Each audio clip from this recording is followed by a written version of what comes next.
So today's Sunday, and I'll be reading the children's Bible, and the story that I'll be reading is Moses and the bulrushes. And every Sunday I'll be reading a story from the children's Bible, and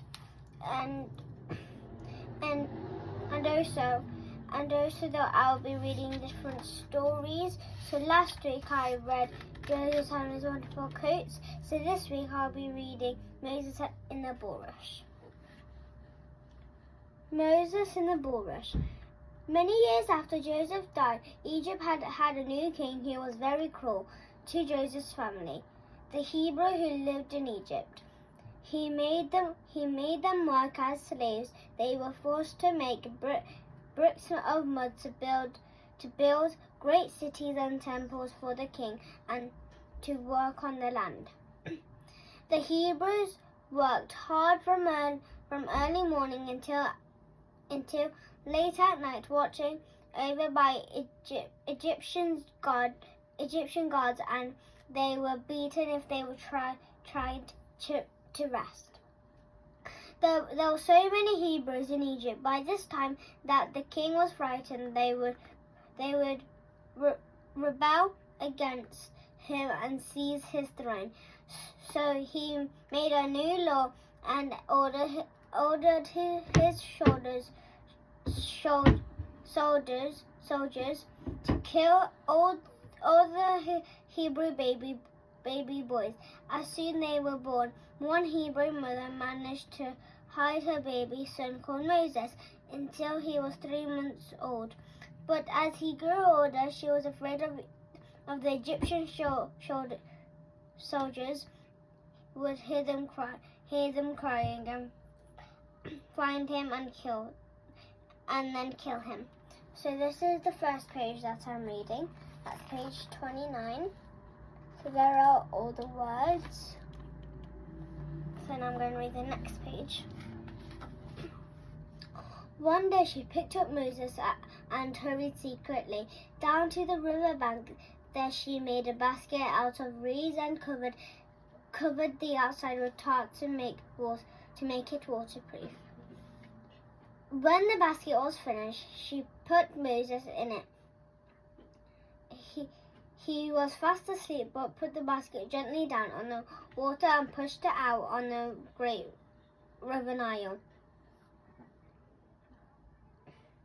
Moses' sister was hiding in the reeds. She watched. The basket flowed away down the river. She followed it, walking along the bank to see where it would go. A little bit farther along the bank, the Egyptian princess came down to the river to swim with her servants. She saw baskets flowing on the water between the reeds. "Bring that basket here," she ordered one of her maids. The maids picked up the basket and brought it to her. When the princess saw the baby, she said, "That must be a Hebrew boy." At that moment, Moses woke up and cried a little. The princess felt so sorry for him, she decided to keep him. Moses' sister watched and hidden in the reeds. So that's the picture of the 2 pages that I read. So that's the first page and that's the second page. So and the baby boy is in the sea with a few ducks and some plants. So now I'm going to read the next page.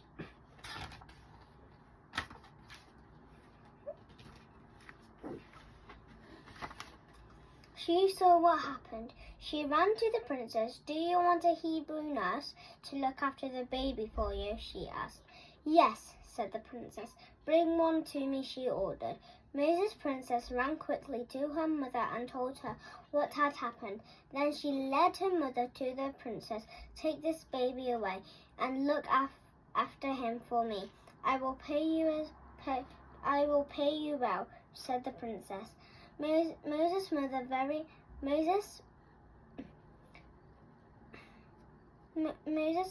very happily took the baby son home. and looked after him. He was safe now. He stayed with his mother and the rest of his family until he was old enough to go back to the princess. Then his mother took Moses to the palace. "He is my son now," said the princess. Moses grew up in a palace with the princess. He was treated as just as if he was an Egyptian prince, but he would never forget that he was a real Hebrew. So I just read, so the story that I just read is Moses and the bulrush, and this is the photo of the last page, and that will be the second, and that would be the second one I'll be reading, which is called Moses Leads His People Out of Egypt. So I just read, here are the pictures all together. That's the first one. That's the two second ones, and that's that last page. So and it's also like saying in that in the last page that the princess says that Moses is his son now, and when he gets older, he can go back to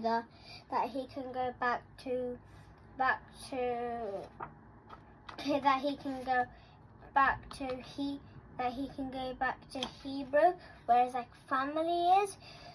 So he's living with a princess now, and then when he's like older, Moses will lead like the people out of Egypt, so they're like safe, not